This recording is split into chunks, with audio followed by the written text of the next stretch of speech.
বললাম যে স্যার আপনার টুপিটা দেওয়া যাবে?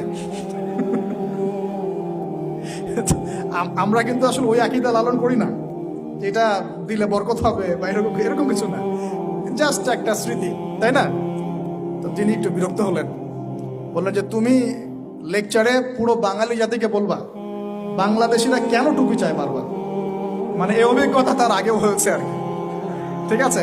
টুপি চাইলে বাজার থেকে কিনতে বলো, 10 রিঙ্গিট, কত রিঙ্গিট লাগবে, 5 ringgit, cheap, very cheap, you can buy. তো বলছে তুমি উল্টা বাঙালিদেরকে বলবা তারা যেন আর টুপি টুপি না চায়, ঠিক আছে? তো ভাই আপনারা আল্লাহর ওয়াস্তে আর টুপি টুপি চায় না। আমার কাছেও অনেকেই চাইছে ভাই টুপিটা, আমার ওই একটাই টুপি, যে ব্ল্যাক টুপিটা ওটা একটাই, ওটা আসলে কিন্তু তার সেকেন্ড কপি নাই, ওটা আমার একটাই। তো এটা আপনারা কইলেন না, আমাদের জাতির মানিজ্যত রাখেন, ঠিক আছে? এর আগে একজনের কথা শুনেছি, যিনি দেখা করতে গিয়েছেন, টাইম দিয়েছেন উনি 5টায়, উনি 5 মিনিট পরে ঢুকেছেন। তখন যিনি ঢুকেছেন তাকে খুব সূক্ষ্মভাবে একটা অপমান করা হয়েছে, তোমরা বাঙালিরা একটু দেরি করেই আসো। আল্লাহর ওয়াস্তে আমরা আমাদের এই প্রবলেমসগুলা চেঞ্জ করে আল্লাহ পাক তৌফিক ইনায়াত করুন। আর সবশেষ তিনি বললেন যে আমার পরিবারের মহিলারাও দাওয়াতি কাজ করে, মাশাআল্লাহ। আমরা আমাদের দিনী বোনদেরকে এখানে যারা আছেন উৎসাহিত করব যে আপনারা আপনাদের পরিবারের অনেক বড় দায়িত্বশীল, এবং সত্যি কথা বলতে মা যদি ভালো হয় সন্তান ভালো হবে।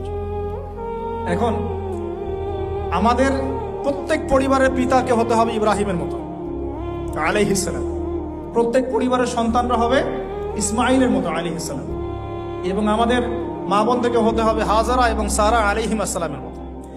যদি হাজারা আলাইহিস সালামের মতো মা না হয় পরিবারে, তাহলে ইসমাইলের মতো সন্তান জন্ম হবে না। তিনি ফুল ফ্যামিলি দাওয়াতি কাজ করেন, আমরাও আমাদের ফুল ফ্যামিলি মেম্বারদেরকে নিয়ে দাওয়াতি কাজ করার চেষ্টা করব। আল্লাহ পাক তৌফিক ইনায়াত করুন, আমিন। আর তিনি বলেছেন যে আমরা এখন খুব রেস্ট প্রিয় জাতি হয়ে যাচ্ছি, আমাদের নামাজের সময় ঘুমের সময় থেকে বেশি হওয়া উচিত, আমাদের নামাজের সময়টা ঘুমের সময় থেকে বেশি হওয়া উচিত, এবং দাওয়ার ক্ষেত্রে আমাদেরকে অবশ্যই অমুসলিমদের মাঝে বেশি বেশি দাওয়াতি কাজ করা উচিত।